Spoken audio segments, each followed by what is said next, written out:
Welcome to episode 5 of Flip the Script. I'm Kelly Perkins, your co-host. We're so excited to have you again today. Welcome. Yay! We're back. Hey guys. Why don't you come down and join us? All right. Give me a sec. Is it episode 5 or 6? I think we're on 5, right?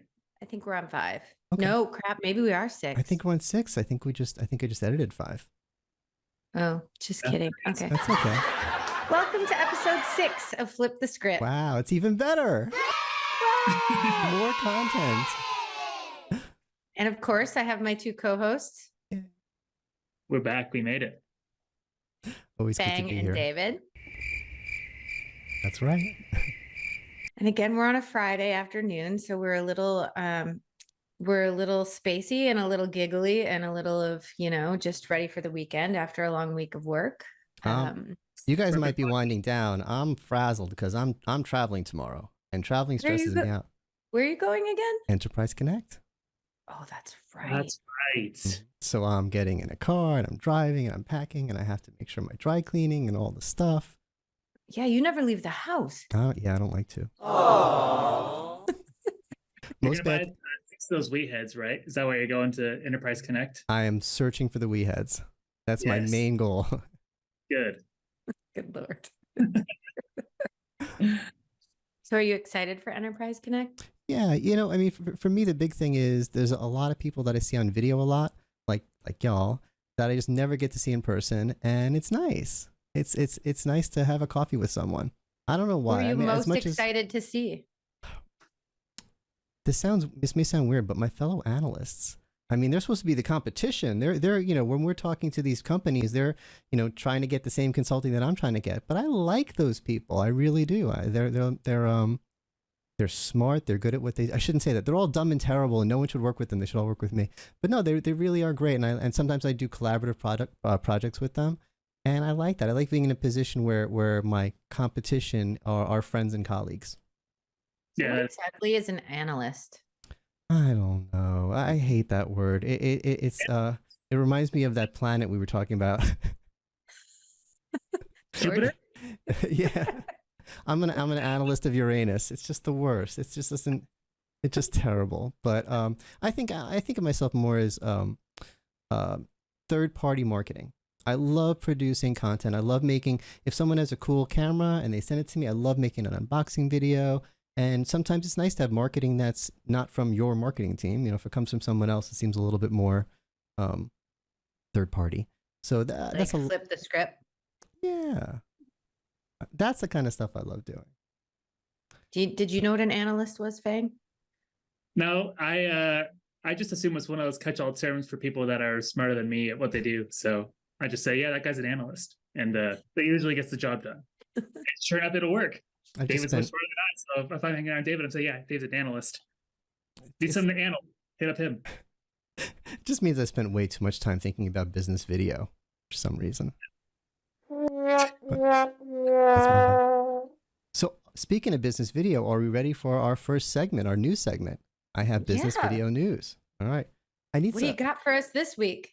We need a sound effect when we switch to our news segment. Like the old business news radio sounds. Yeah. I feel like I know someone who could do that. So she does know him, by the way. I don't know if you know that about Kelly, but she knows Ozzy Osbourne personally. So do you remember a video conferencing company called BlueJeans? Yeah. They were purchased by Verizon, and we haven't heard much of them recently, and that's kind of expected when, well, that's not totally fair. They've had a lot of stuff on social media, but the focus has been on Microsoft Teams and Zoom. We haven't been hearing much about BlueJeans, and they just recently came out with a new offering, which is a free level of their platform. And it's interesting because that's something they should have done like 5 years ago when they were competing with Zoom. It used to be Zoom and BlueJeans. They were the up and coming companies. And one of the things that Zoom was winning on was Zoom had the most genius freemium model. Anyone can get a Zoom account and you do a 40-minute call and then it ends and you're like, oh, if I pay a few bucks, I can just do it for as long as I want. That's a good freemium. BlueJeans had a free trial. You sign up, you get 30 days free. That's the downfall of BlueJeans? I think that was a big part of it because a lot of people were just using Zoom. And if you sign up for a free trial or something, you don't want to do that, right? And then the 30 days ends and you're like, yeah, I'll just use Zoom because it's still free. Yeah. My 30 trial's over. So, and to be fair, I mean, they didn't really lose out because they sold to Verizon. So I imagine they made some money. Yeah, they're not losers in this story. But in terms of, market share and growth, it seemed like Zoom was leading. I think it's a nicer way to put it. Zoom was leading. Right. And I think that was, not the reason, but I think that was a part of it was Zoom really nailed that freemium. That was freemium's tough to get because you don't want to give away too much, then no one buys. You don't want to give away too little, no one tries. I really got it. That was such a good rhyme. Like that? Oh, she clipped that. But now BlueJeans, and I'm surprised by this, they're doing a freemium. And it's even more free than Zoom's freemium. It's unlimited time. It's unlimited time up to 25 people in the meeting. BlueJeans is free now. BlueJeans Basic is free. And that's, if it was 3 years ago, this would be the biggest deal in the world. Now, I don't know. Is it too late? Yes. I feel like it is. 100%. Because everybody already has their platforms they've standardized on. That's very true. Everyone's going to have their hard opinions on what they, I don't know. It's hard to tell because some people, the hard opinions that I know of, it's more of what they don't like. So I'm sure there's plenty of people that just know that, I know I don't like product X and I'll give BlueJeans a try. I'm sure that's probably what they're trying to market toward is the in-betweeners, right? Someone that doesn't toe a party line, I guess. But Fang, that was excellent analyst commentary, by the way. I'm next. You're next. You're next in line. I can analyze you guys. But it does seem like 3 or 4 years ago there was it was WebEx, Microsoft, Pexib, Zoom, and 5 or 6 others, and now it's just Teams and Zoom. Right. And I would think their bigger competition that they should be worrying about is Teams, because if you're Verizon, you got relationships with big companies. I would think that Verizon would want to call, hey, we got a big car manufacturer or a big oil company, these big companies that are already our customers, let's get them on BlueJeans. I'm surprised that they would say, no, we're not going to be worrying about Microsoft Teams. We're going to compete with BlueJeans and go for the freebies, go for the teachers and go for the yoga classes and stuff. It seems it seems a little weird, but. Well, plus people have already learned how to use Zoom or Google Meet or Teams and stuff. That's true. Maybe. I don't know. I don't know what the set. schools have standardized on. But when I was talking to the 5th graders about AV this week, we asked them if they've used Zoom or Teams to try and relate AV to them. And they had no idea what Teams was. But they know what said Zoom the word is. Zoom and they're like, oh yeah, we Zoom all the time. Right. So maybe that's a whole next level, right? The next generation is going to be using Zoom. And maybe that's where BlueJeans has, an in is I don't know what 5th graders are, but that generation. Gen Z. No, what's after Z? We need more letters. AA, I think, right? Yes. That could. I think that Zoom, is pretty ubiquitous in terms of schools. I know when I was going to college a couple of years ago, before I graduated, by the pandemic hit, we all switched to Zoom real quick. And, Interesting. And we do a lot of Google Meet kind of internally here at the farm, but everyone's got their own thing. But it seems like Zoom is very education focused. That could explain what the BlueJeans strategy actually. If Microsoft Teams is in big businesses, they're hard to switch. It's hard to switch a company. Oh, we're spending a lot. We have 500,000 people that are using Teams. You wanted to switch to BlueJeans? That sounds like a headache. But maybe it's better for them to nibble at the little Zoom accounts. The little yoga classes and the little classrooms and the little guitar lessons over Zoom. Do your guitar lessons over BlueJeans? Maybe it's easier to switch those kind of customers than to switch to big companies. So maybe BlueJeans knows what they're doing after all with this. Maybe they have a secret weapon. They'll give you free. Well, I guess that's already free. It's free, and it's I want to give it credit. Maybe it comes with your phone plan or something, right? Ooh, with your Verizon phone. Yeah, I'm sure they bundle for the. I guess it's free for everyone now, anyways. Well, it's free up to 25. They do have a premium plan that has more stuff, right? The webinars and more webinar time and bigger meetings and all that. So they still do have a paid, but just to get the basic is free. Gotcha. Cool. Interesting. Are we ready for our next segment? Yes. My, Yeah, I Let's think move on. my favorite segment. It's the Fang Glider next, right? Yep. Fang Glider. I love this. Oh no, I'm losing my helmet. There we go. There you go. I love it. So today's little tale is another pharmacist story. We were doing an arena. Tell us quick what FarmAssist is in case people haven't watched the episodes yet. Welcome, first time watcher. FarmAssist is a service department that is provided by the Farm AV, and we specialize in QSIS programming. We specialize in AV commissioning services, and we offer a whole host of different services, but we are standardized, I should say, on the QSIS platform. So we have expert programmers when it comes to QSIS, when it comes to QSIS service. We have people devoted to writing QSIS plugins. So we are your go-to QSIS experts. If you have any questions, or if you ever have a project where you need that kind of service, you can always reach out to us and we can try to set something up. But that is our bread and butter here at FarmAssist, is QSIS programming and programming related services. True. Thank Yeah. you. Just, side note. Of course. And one of those times where we weren't necessarily doing QSIS, we were doing just general commissioning. We were hired by a different integration company that just needed some extra hands with integrating an arena. It was just general wrap up because they were on a real time crunch. And so they were just kind of grabbing anyone they could hire to help out with the finishing of the install and testing, all this good stuff. So the building is still very much under construction. And this is the first time I needed to get PPE, which is your high-vis vest, your hard hat, your boots, and you have to go take classes and make sure that you know all the safety protocols and stuff. And so we found out we were going 2 days before we flew out. And so in between that time, I had to procure all this stuff. And one of those things was boots. So I just go to a boot barn that I could find and found a pair of boots that looked pretty cool in my size. They looked like Frankenstein boots, which I thought was pretty sweet. And tried them on, they fit. Flew up it's up in Seattle. And we're walking around, and I think about 4 hours in of taking the tour, because we had to walk the entire arena facility from the catwalk all the way to the furthest outside edge, so we know where to get a lay of the land.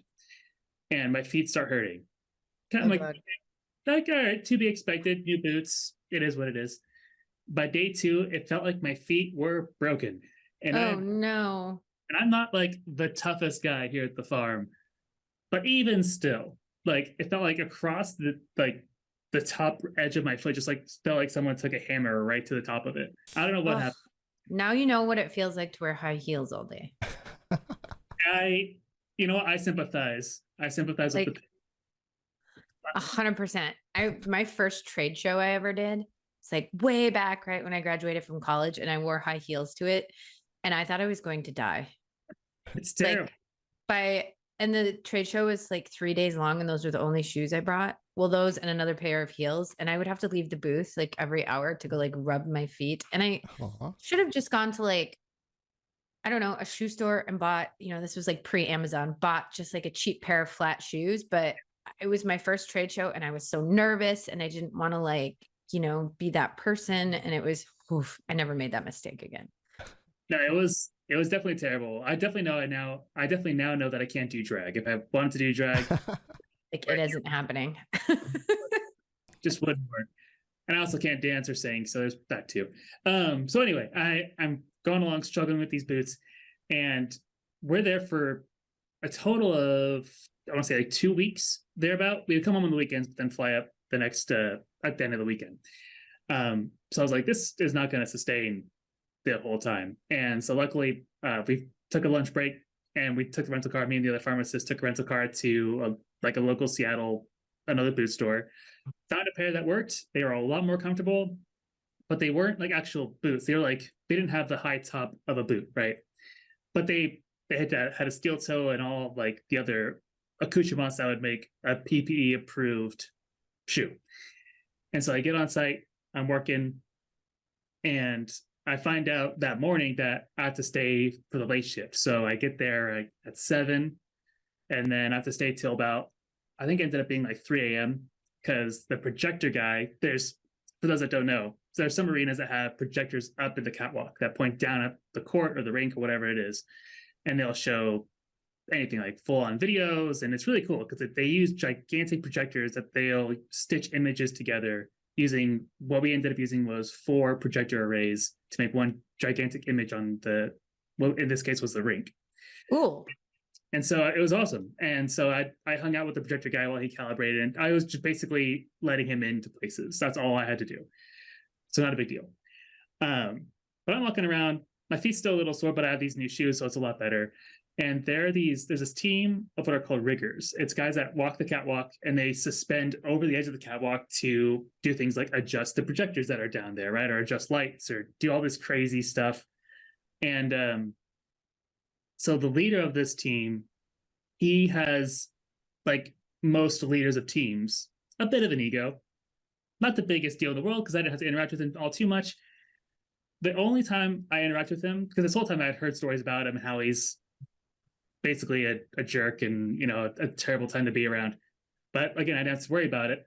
The only time I interacted with him was this night. It's about 2:30 in the morning, and I'm just up in the catwalk hanging out, and he's talking to this projector guy that's next to me about, oh, how much experience he has in rigging, which I don't think he was ever asked.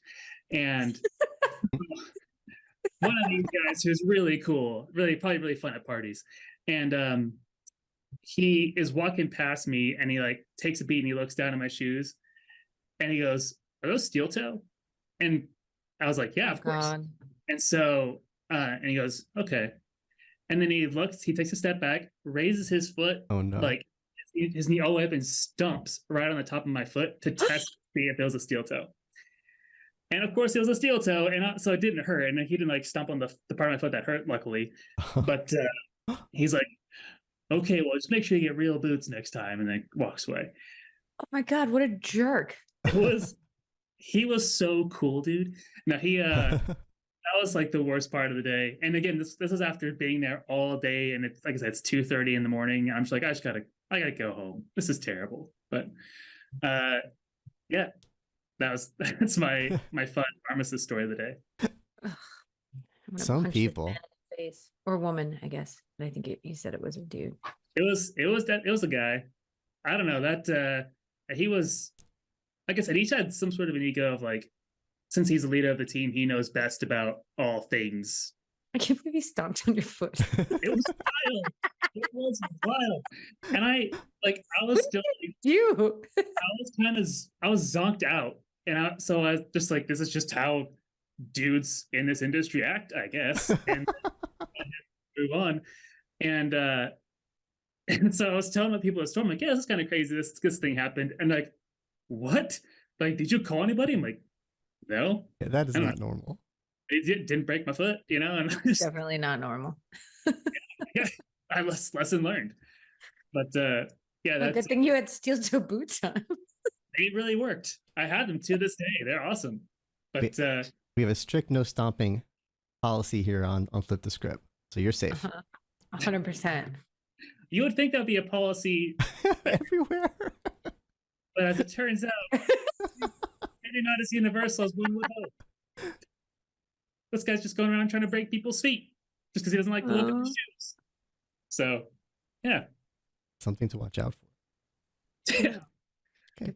With that, are we ready for our next segment? Yes, let's do it. We have our guest, right? That's where we go next? Yes. Yay. We have our guest. Yes. We have a guest here from Draper. This is Mr. Terry Coffey. Welcome to our podcast, Terry. Great to have you. Thank you. Thanks for having me.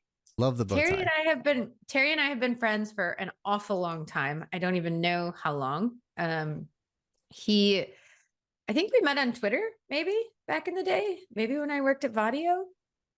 Yes, I think that's what it was. Yes, we bonded over our love of Americana music.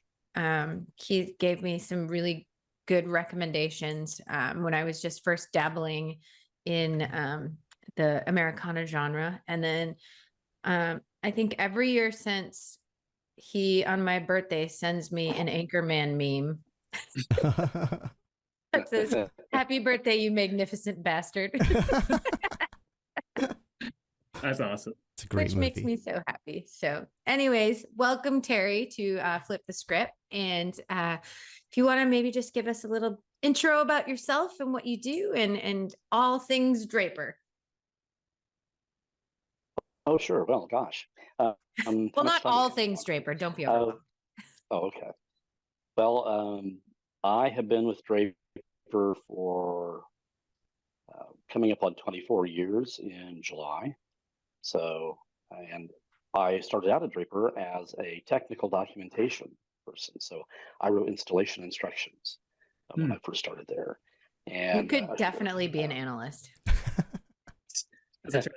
For sure. Well, actually, I have a media background. I was in public radio for several years, and but anyway, yeah, I came to work here and eventually started making use of my background and doing some press release and media stuff on the side as to break up my day. And then we really started to get into content marketing, and this has probably been, I don't know, 10 years ago, a little less. And so so now I'm an external communication specialist. And so that's what I do. I produce content of various kinds. We have a 12-member marketing department at Draper. We do everything from write the content, for instance, writing installation instructions. I don't do that. We have people who do that now, to actually printing those things ourselves on our own equipment. So, and cool. Yeah, man. I mean, we do it all, just about everything. We have web development and developers, and then we do have web designer as well. So we take all of that as well. Draper is very much about keeping everything in-house and having hands-on. And, it's like our company president says, if there's a problem, he likes to be able to go and just walk out to somebody and say, okay, what do you need? What do we need to do?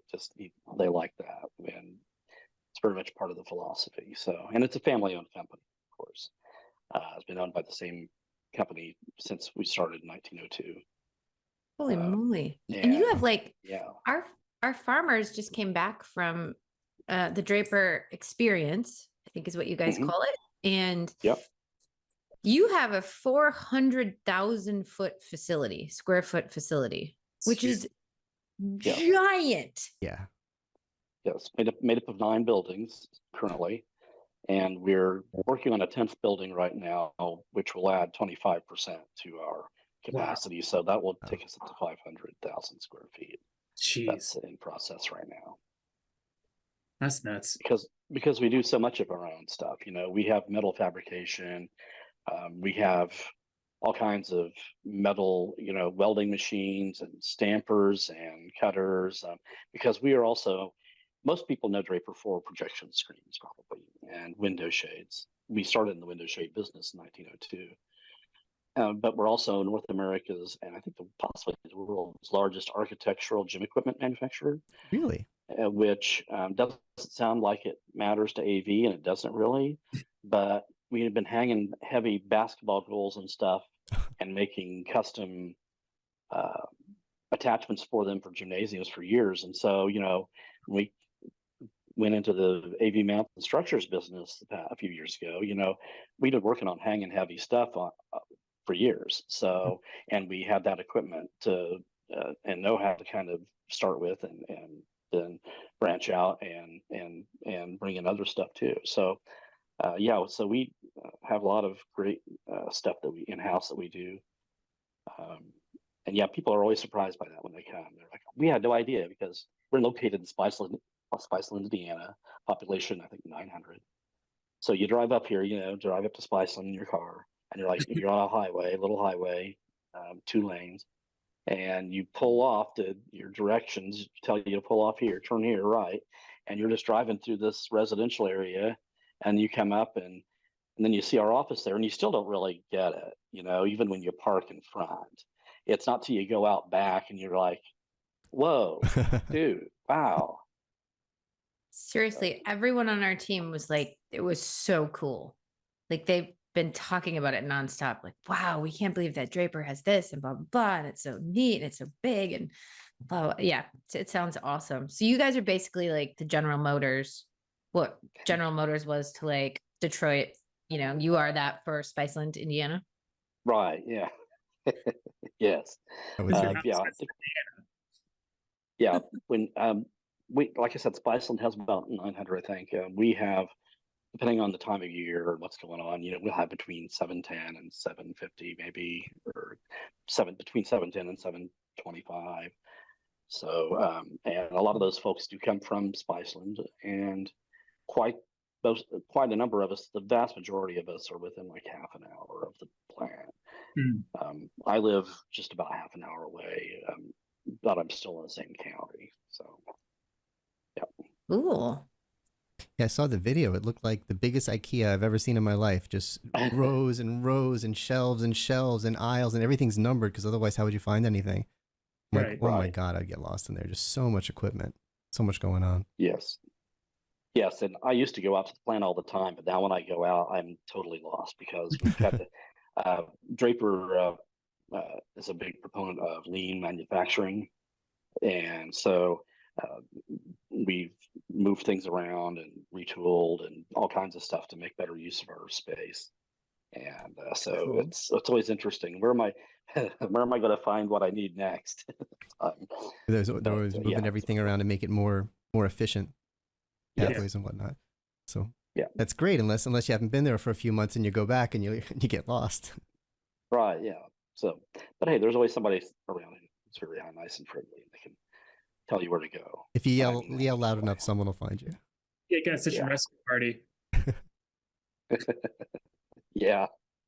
We have little St. Bernards with. Yeah, that's right. Love it. Look, Kelly, you sent me some pictures to share. Oh, sorry.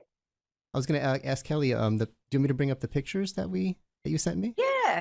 Terry sent over some pictures and then you guys can kind of get an idea. So is this where they're expanding to? Can you bring them up closer? Yes. Let me zoom in. Yeah, that's the new site, the new building site. That picture is maybe 3 weeks old, 2-3 weeks old. So yeah, that used to be just an area of scrub and bushes and stuff. And so and you can see the majority of our facility here. That's our largest building currently there on the left, and it expands on out some. And so that's most of our facility, and that sort of brick-looking building back at the top there, that's our office building. Oh, okay. Geez, that whole thing is yours? Yeah, with the exception of there's a kind of if you'll look in the top right, there's a facility there that it's actually a cabinet maker. Okay. And when we used to do a lot of wood constructed cases for projection screens, we could actually get some of that from them. But they're pretty well known in the community, a pretty well known cabinet maker. But except for that little spot there, it's all us. Wow, that's cool. Yep. Is that share? Oh, it's a screen share. A screen share. Oh, yes. Oh, I love that. Yes, projection screens is what we're mostly known for. Yeah, I wanted to. Yeah. Sorry. No, that's oh my brilliant. God, I didn't even put that together. That's amazing. And the image is titled screen share, and I still didn't get it until you said it. I was like, that's brilliant. Well, we couldn't do a turn back time meme since it's the wrong time of year. Oh my God, that's amazing. Terry, you so that's our bastard. That was awesome. So yeah, that's our one of our wall-mounted screens. It's called the Acumen. We have a whole series that we introduced a couple of years ago, and so anyway, yeah, that's what we're mostly known for. That's what I know you for. When I think of Draper, I think of the magic screens that disappear when you're not using them and look so clean and fancy and make everyone think that you're that you know what you're doing. Yes, exactly. And this is one of our pieces of equipment. This is a steel cutter, so that we buy the steel it rolls and it goes in through the machine and it gets cut, and then we take it off somewhere else and shape it. So we have a bender, but he doesn't look. It's not a robot like you would think, but on Futurama. But so we have a cutter and a bender, and this is how we make our cases for projection screens, and some Cool.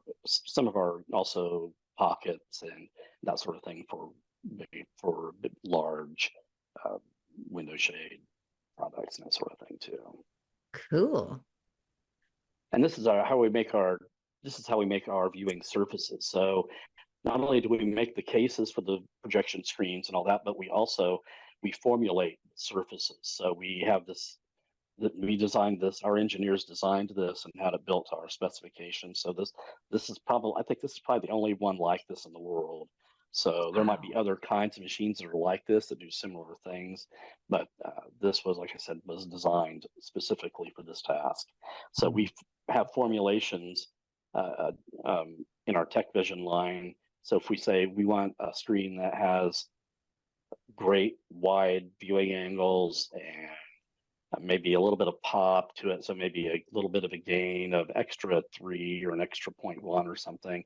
So we formulated those. We have several formulations, and then we put the vinyl, the substrate on this table, and this goes back and forth and sprays that formulation on it, applies it to it. And so that's what you're looking at there. And it's kind of hard to tell in this, but this is a really big table. It's like we can make, I think it's like some 60 or 70 feet long, something like that. Oh, okay. So, yeah. Yep. That's awesome. Oh, and this is really cool. This is the United Center. This is one of our projects. There's a fan duel there at the United Center in Chicago. And those are all LED, obviously. And what we did was behind the screens, if you will. So if you show one of the next photos, you probably see, I think, yeah, that's down on the first floor of that. And then on the next, you'll see, yeah, so this is what we did behind it. This is what we do. We do the stuff that holds that in place and lets that all be seamless and everything. So in this case, there was no load-bearing wall to attach to behind it. Couldn't handle it. So, and this happens a lot. So what we did is we basically built a wall in front of the wall. So we put these vertical rails there. We attached those and created a structure to attach the structure to, which sounds kind of weird, but you built a cage. We have to do that. Yeah. That's and cool. We have to do that sometimes, like if there's a faceted video wall, which if you know what that is, a faceted video wall is when you're making a curved video wall. Okay.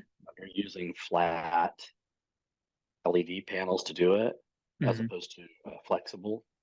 And so you have to have if the wall behind it isn't there, or if it's not, it's really hard to get the wall curve. If you've ever seen a wall, there's never been an actual straight or an actual perfectly curved wall. So yeah, it's not going to match up. Right. So those kind of things could come into play with that as well, to give us a perfect attachment to make that video wall flawless. So that's pretty cool. Yeah, that's a really cool project. Really cool looking. So yeah, that's awesome. Those are kind of what we do in the AV world now. That's the projection screens and the AVMS, those kind of structures. That's where we live now in the AV world. Not boring stuff.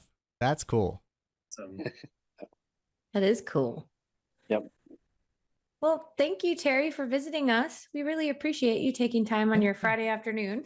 Yeah, thank you. Join us and show us all these pictures. Awesome. Super sweet.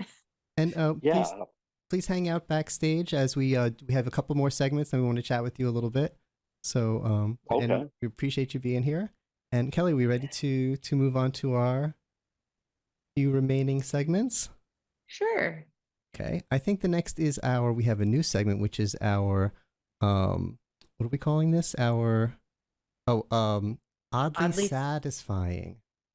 Oddly satisfying moment. And just to set expectations, I have a problem with expectations sometimes. This is not amazingly, mind-blowingly satisfying. This is mildly satisfying. Okay. I'll prepare to be mild. Trying to get Mildly, oddly satisfying. expectations. But before we do, we have a new feature. We have a word from our sponsors. So what do we do in the AV world when we have to deal with severe weather? Oh no, it's a twister. This next Flip the Script segment is brought to you by FarmWAN, the weather alerting plugin from the folks at FarmAssist. Don't let a tornado ruin your team's call. Get the weather on your touch panel in real time. FarmAssist, your enterprise AV programming experts. All right, here we are on our new scene. We just got our new tractor. It's pretty, isn't it? Yeah, it needs a little tweaking. We still don't have our front windshield, so we're kind of just hanging out in front here. Oops, no one sees that. But we have parts on order, so we'll have. Can't really go anywhere. Yeah. Who's gonna drive it? What are you guys? Hopefully. No, this is where we hide from the adults. That's what it is. Okay, good. Thank you. So we have to have a license. Are we ready for our mildly satisfying moment? Yes. Yes. Okay. I hope that the sound works because the sound is a big part of it.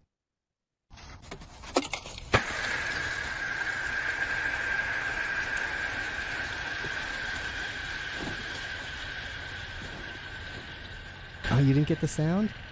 No.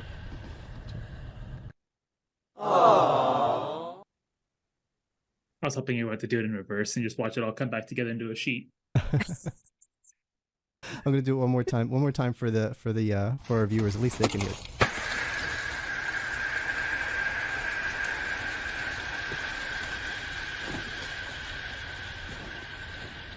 I'm not getting a full reaction. You guys can't hear the sound, but when you watch this, you're gonna be like, "Oh, that was cool. If only David knew how to do audio." Then we'd really have a show. I love it. And now, that was good.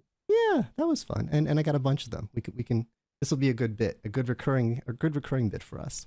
Love it. I like it. I just need our front windshield on. Don't fall out. So now, my favorite segment of the show. We ready? Oh yeah. Do you have a final thought for us this week, Kelly? I do.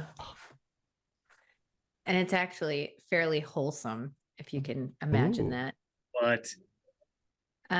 Okay. Did you know that rats laugh if their tummies are tickled? So tummy tickling causes rats to break out in giggles and jump with joy, but only when they're happy. Okay. And the giggles are very high pitched, but they are actually like, so it's kind of hard for humans to hear, but they're literally laughing, like giggling, which makes me very happy that you can rub a little rat's tummy. I mean, hopefully not like a New York City rat, but more like, like a rat that you have as a pet rat, Do you have a But pet rat? You should try it at home, but on that note, Interesting, thanks but everybody for watching. I don't think that's going to be very useful for me in my personal life.